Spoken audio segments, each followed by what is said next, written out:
CJP election manifesto. தேர்தல் அறிக்கையின் முதல் அம்சம். இக்கட்சி முன்வைக்கும் 5 அம்ச தேர்தல் அறிக்கையின் முதல் அம்சம், உச்சநீதிமன்றத்தின் மக்கள் விரோத போக்கைக் கண்டிப்பதாகும். ஓய்வு பெறும் உச்சநீதிமன்ற தலைமை நீதிபதிக்கு எந்த ஒரு காரணத்தைக் கொண்டும் ஆளும் ஒன்றிய அரசுகள் நாடாளுமன்ற மாநிலங்களவை எம்பி பதவியையோ அல்லது இதர ஆதாயம் தரும் எந்த ஒரு அரசு பதவிகளையோ வழங்கி நீதித்துறையை விலைக்கு வாங்கக்கூடாது. தேர்தல் ஆணையத்திற்கு எதிரான உபா சட்டம். தேர்தல் அறிக்கையின் இரண்டாவது முக்கிய அம்சம், தகுதியான மற்றும் உழைக்கும் எளிய வாக்காளர்களின் பெயர்களை பட்டியலிலிருந்து சட்ட விரோதமாக நீக்கும் அதிகாரிகளுக்கு எதிரானது.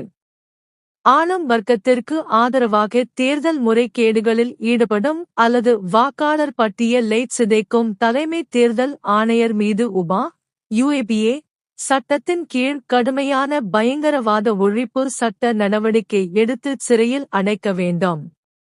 பெண்களுக்கு 50 விழுக்காடு இடஒதுக்கீடு.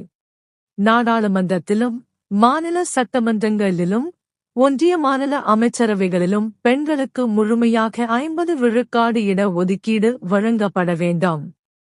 தற்போதைய பாஜக அரசு கொண்டு வந்துள்ள மக்கள் தொகை கணக்கெடுப்பு மற்றும் தொகுதி மறுவரையறைக்கு பின்பே அமலாகும் ஏமாற்று வேலைகளும் சூழ்ச்சிகளும் நிறைந்த 33 விழுக்காடு மசோதாவை இக்கட்சி முற்றாக நிராகரித்து உடனடி அமலாக்கத்தை கோருகிறது.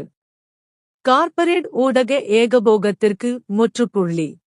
அதானி மற்றும் ரிலையன்ஸ் போன்ற பெரும் கார்ப்பரேட் குழுமங்களுக்கு சொந்தமான ஊடக நிறுவனங்களின் ஒளிபரப்பு உரிமங்களை உடனடியாக ரத்து செய்ய வேண்டும். மேலும் மக்கள் பிரச்சினைகளை திசை திருப்பி 24 மணி நேரமும் ஆளும் வர்க்கத்திற்காக செயல்படும் கோடி மீடியா, கோதி மீடியா செய்தி தொகுப்பாளர்களின் வங்கிக் கணக்குகளை சட்டப்பூர்வமாக ஆய்வு செய்து அவர்களின் சொத்துக்களை பறிமுதல் செய்ய வேண்டும். கட்சி தாவலுக்கு 20 ஆண்டுகள் தடை.